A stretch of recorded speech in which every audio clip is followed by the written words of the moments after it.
207 millas al oeste de Costa Rica, se ubica la zona restringida de Isla Sorna, la cual, desde los eventos de San Diego, se encuentra bajo deliberación de la ONU y Costa Rica, siendo constantemente vigilada para evitar que ningún civil se acerque a la isla. Sin embargo, cerca de sus costas se encuentra un bote que le ofrece el servicio de paracaidismo a Eric Kirby y Ben Hildebrand para filmar tomas de la isla y, con suerte, de un dinosaurio. Por lo que Ben pide acercarse más de lo permitido a la isla y todo ocurre de forma regular hasta que llegan a una zona nieblosa, donde al desaparecer el barco parece jalonearse hasta volver a ser visible, revelando que los guías han desaparecido y se dirigen a una zona rocosa. Así que antes de que chocara el ensangrentado bote, cortan la soga que los sostenía, obligándolos a adentrarse en la profundidad de la isla. Así es como comienza Jurassic Park 3, la historia del día de hoy.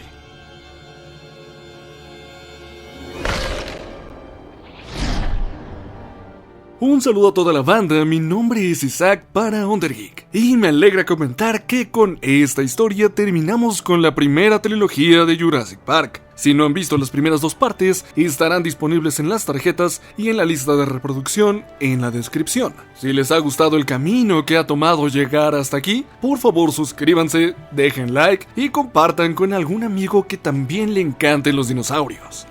La historia comienza en el año 2001, 4 años después de que se revelara la existencia de islas con dinosaurios ante todo el mundo, y 2 meses después de los eventos del prólogo, cuando el Dr. Alan Grant visita a su vieja colega y amiga, la Dra. Ellie Sattler, para ponerse al día. Aquí conoce a Mark Tegler, esposo de Ellie, y a su hijo Charlie, quien lo apoda como el hombre dinosaurio. Alan le cuenta a Ellie los últimos hallazgos acerca de las capacidades de comunicación de los velociraptores, recordando el incidente de Jurassic Park ocurrido 8 años atrás. Al día siguiente, mientras el Dr. Grant da una ponencia sobre su tesis acerca de los velociraptores, en un campo de pruebas, un grupo de mercenarios conformado por el piloto Nash, Cooper, especialista en armas, y Udesky, preparan un equipo para partir hacia Isla Sorna.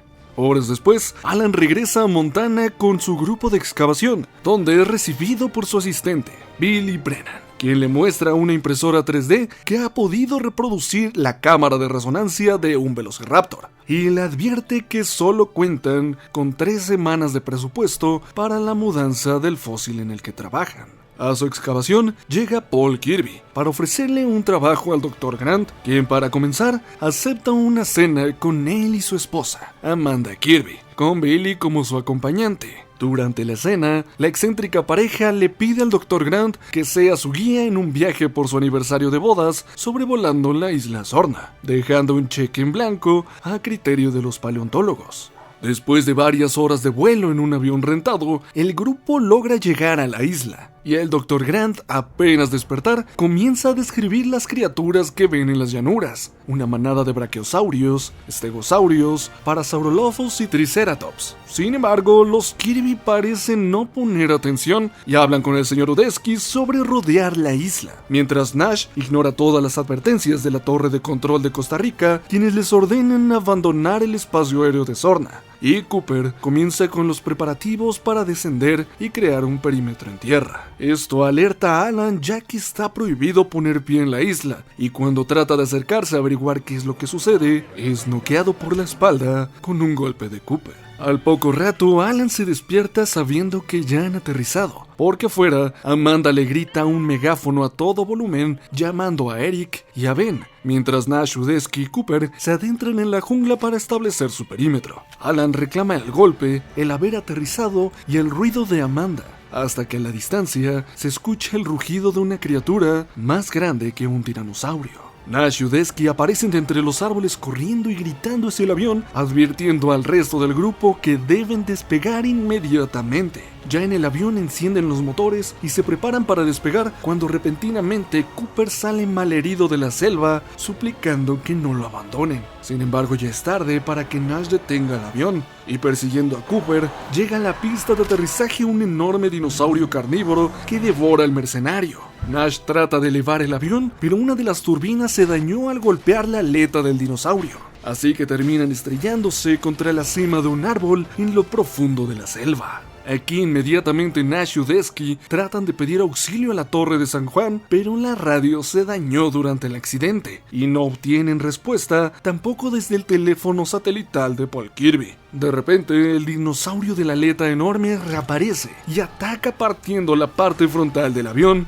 y devorando a Nash. El resto del grupo se refugia en el interior del avión hasta que logran escapar y evadir al depredador topándose con un animal muerto, el cual resulta ser presa de un joven tiranosaurio Rex. Tratando de escapar de esta nueva amenaza, se encuentran con la anterior y provocan una brutal pelea entre los dos depredadores alfa, donde saldría victorioso el enorme dinosaurio de la aleta dorsal frente al tiranosaurio.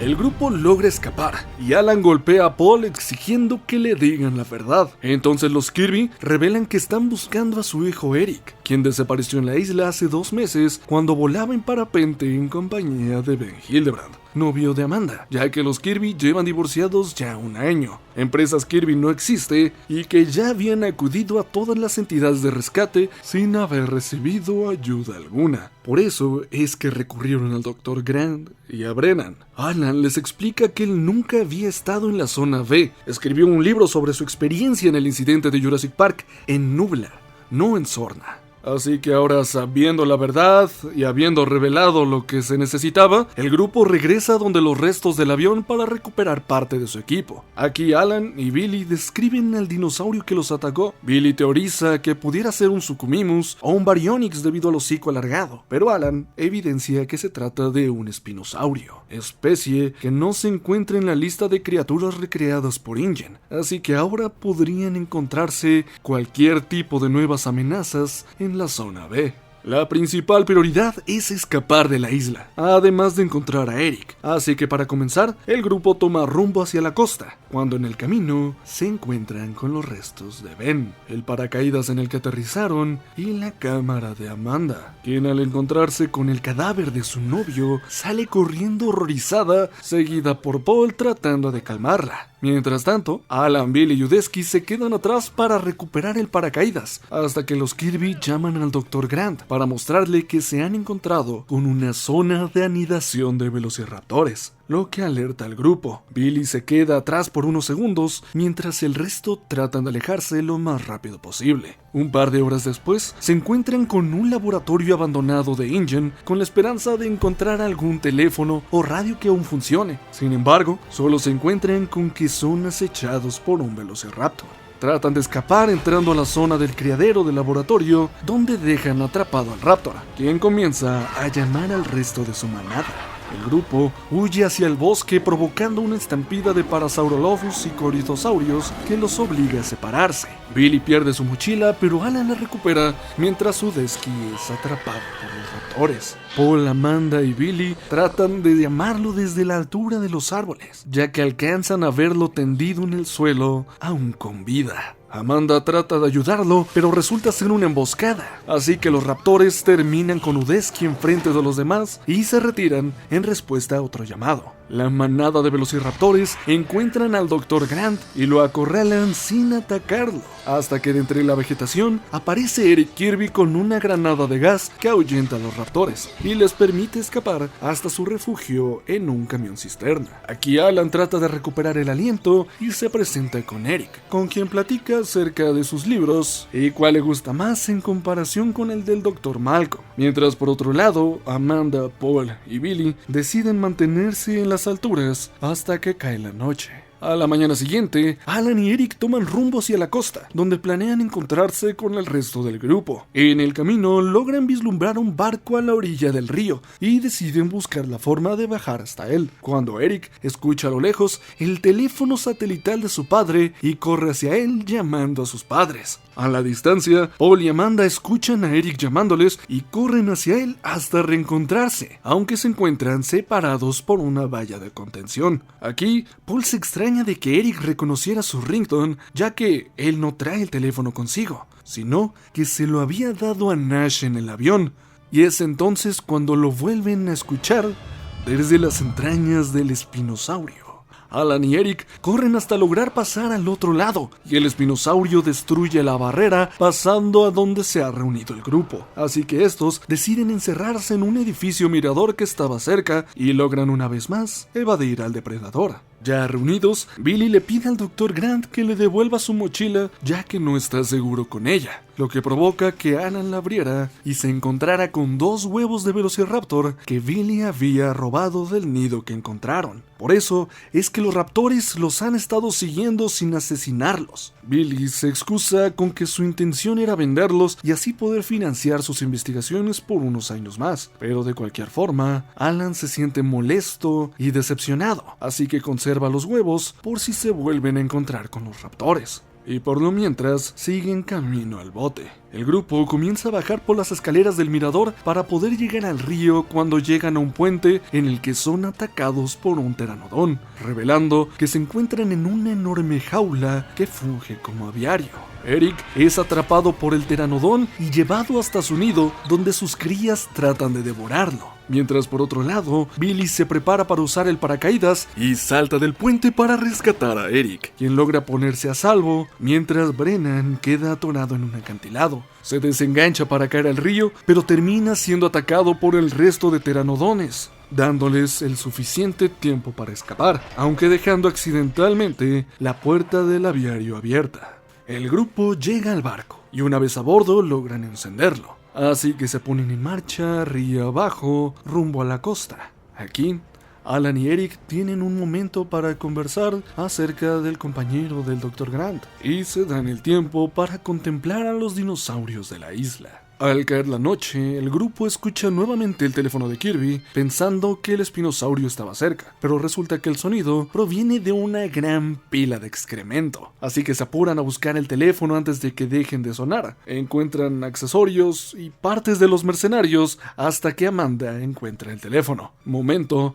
en el que desde la selva aparece un ceratosaurio, que al olfatear que es territorio de un depredador más grande, se retira sin más. De regreso al bote, Alan usa el teléfono para tratar de comunicarse con Ellie, pero quien responde es Charlie, ya que la doctora Sattler se encontraba fuera de su casa. Mientras tanto, el grupo es nuevamente atacado por el espinosaurio que sale por debajo del agua, derramando el combustible del barco. Para cuando Ellie atiende el teléfono, la llamada ya se había cortado, así que llama de vuelta justo cuando el espinosaurio trata de hundir el barco y devorar a los supervivientes que se refugian en una jaula metálica. Alan logra responder y hablar con Ellie solo por unos segundos, pero lo suficientes para pedir ayuda, hasta que la llamada se corta nuevamente al sumergirse en el agua. Mientras el espinosaurio intenta sacar a alguien de la jaula, Paul logra nadar hasta la orilla del río y subir a una grúa semi-hundida, desde donde distrae al depredador lo suficiente para que Amanda, Eric y Grant salgan del agua, y este último dispare una pistola de bengalas que estaba en el barco y enciende el combustible que había en el agua, ahuyentando finalmente al espinosaurio y tirando accidentalmente a Kirby a las llamas, que nuevamente logra sobrevivir y reunirse con su familia. Al día siguiente, el grupo continúa su camino hasta poder escuchar la costa, cuando repentinamente son emboscados por la manada de raptores que los han seguido en busca de sus huevos. Grant y el grupo se arrodillan cuando la raptor alfa se posa frente a Amanda, ya que cree que fue ella quien los robó. Alan saca los huevos de la mochila de Billy y se los da a Amanda para devolverlos a los raptores, cuando al fondo de la mochila también se encuentra con la cámara de resonancia de raptor, con la que Alan trata de distraer a los velociraptores hasta que son ahuyentados por el sonido de helicópteros acercándose. Ya al final, Alan Grant, Paul, Amanda y Eric Kirby llegan corriendo a la playa de la isla, donde se encuentran con que Ellie Sattler ha llamado a la Marina y al ejército de los Estados Unidos para rescatarlos. Y ya a bordo del helicóptero se encuentran con que los militares han rescatado a Billy de los pteranodones y con que Brennan ha rescatado el sombrero del Dr. Grant. Y así es como termina la historia, con los sobrevivientes a salvo camino a un portaaviones militar, con los Kirby reunidos nuevamente como familia y con los pteranodones buscando anidar más allá de la isla Sorna. Esta historia es el final de la primera trilogía de Jurassic Park, compuesta por Jurassic Park, El Mundo Perdido y Jurassic Park 3. Después de ella tuvieron que pasar 14 años para que iniciaran la primera trilogía de Jurassic World en el 2015. Esta tercera entrega se destaca por mantener distancia de sus predecesoras al no tener una tercera novela en la que basarse, y al adoptar una estructura mucho más directa hacia la acción, centrándose en querer contar una historia de aventura pura y dura, descuidando un poco el guión, la continuidad y dejando de lado ese enfoque en los dilemas científicos y éticos que caracterizaban a las primeras dos partes. Steven Spielberg y Michael Crichton hicieron un gran trabajo juntos. La producción venía con más presupuesto, con más experiencia y con cada vez mejores críticas, pero en esta ocasión se le presentó el reto a un equipo nuevo y apenas por poco lo cumplieron, con un par de grandes momentos, un espinosaurio que se ha vuelto de lo más icónico, pero también con críticas que la catalogan de las peores entregas de toda la saga.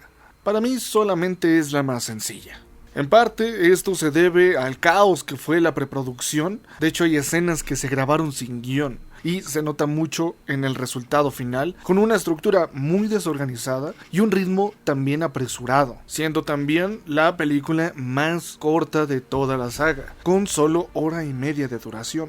El personaje de Alan Grant regresa como protagonista en esta entrega, y no entiendo por qué se le da el trato que se le da. Personalmente no me gusta tanto. Alan es ignorado y humillado en su ponencia en la universidad, en una universidad de paleontología.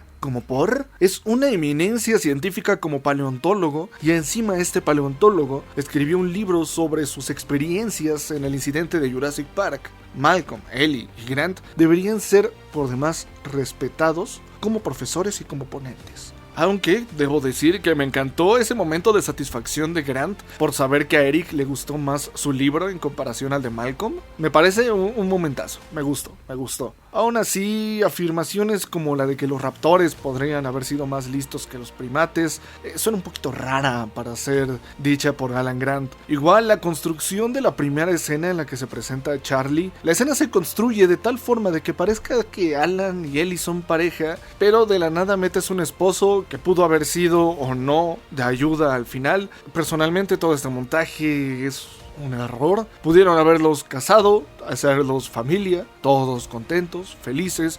Cambias el orden de un par de escenas, agregas una reflexión sobre la necesidad de investigar estas nuevas criaturas en lugar de solamente ir una vez más por el tema de dinero, y el final hubiera sido un más satisfactorio porque Alan puede volver con su hijo al que puede ver reflejado en Eric, pero pues eso no pasó, ¿verdad? Lo que sí pasó es que tuvimos una referencia a Jack Horner, paleontólogo que trabajó como consultor científico durante la producción de las películas y en quien se basó el personaje de Alan Grant en las novelas. Así que eso creo que también es destacable. El resto de personajes en la película tienen un desarrollo de lo más superficial, si es que lo tienen. Personalmente solo destacaría a Billy por el potencial que pudo haber tenido el personaje, pero por muy poco. Alan es secuestrado, llevado a una isla en la que es ilegal estar, para salvar a un niño cuya negligente madre dejó con un adulto aún más irresponsable que también cometió la ilegalidad de acercarse a la isla. Y nadie tiene consecuencias más que el pobre grupo de mercenarios que se presentaron como si fueran a dar puños limpios en contra de dinosaurios y que al final mueren apenas llegar a la isla. Son los únicos a los que les pasa algo. También destacaría el final con los pteranodones, volando hacia lo desconocido, sugiriendo que el peligro y las potenciales secuelas pudieran extenderse al resto del mundo y no solo a las dos islas que ya conocemos. Cosa que se retomaría pero hasta muchos años después, pero creo que esas son historias para otra ocasión. Después de esta entrega tuvieron que pasar varios años para que la saga jurásica reviviera con Jurassic World. Si quieren ver esa nueva historia en el canal, por favor apoyen el contenido y suscríbanse, que volveremos con la saga jurásica próximamente. En comentarios dime, ¿qué es lo que más te gustó de Jurassic Park 3? A mí el espinosaurio. Me encanta ese concepto de algo más grande con el espinosaurio, derrotando a ese joven tiranosaurio y siendo la amenaza constante. Pero para no parecer tan obvio, también mencionaré al ceratosaurio, que de chico me gustaba bastante, me causaba mucha intriga esa aparición de unos cuantos segundos. Ese color negro, rojo, beige, se ve tremendo, me gusta mucho el ceratosaurio. Y bueno, sin nada más que decir, mi nombre es Isaac para Undergeek. Esta fue la historia de Jurassic Park 3. Nos pasamos a despedir, cámara.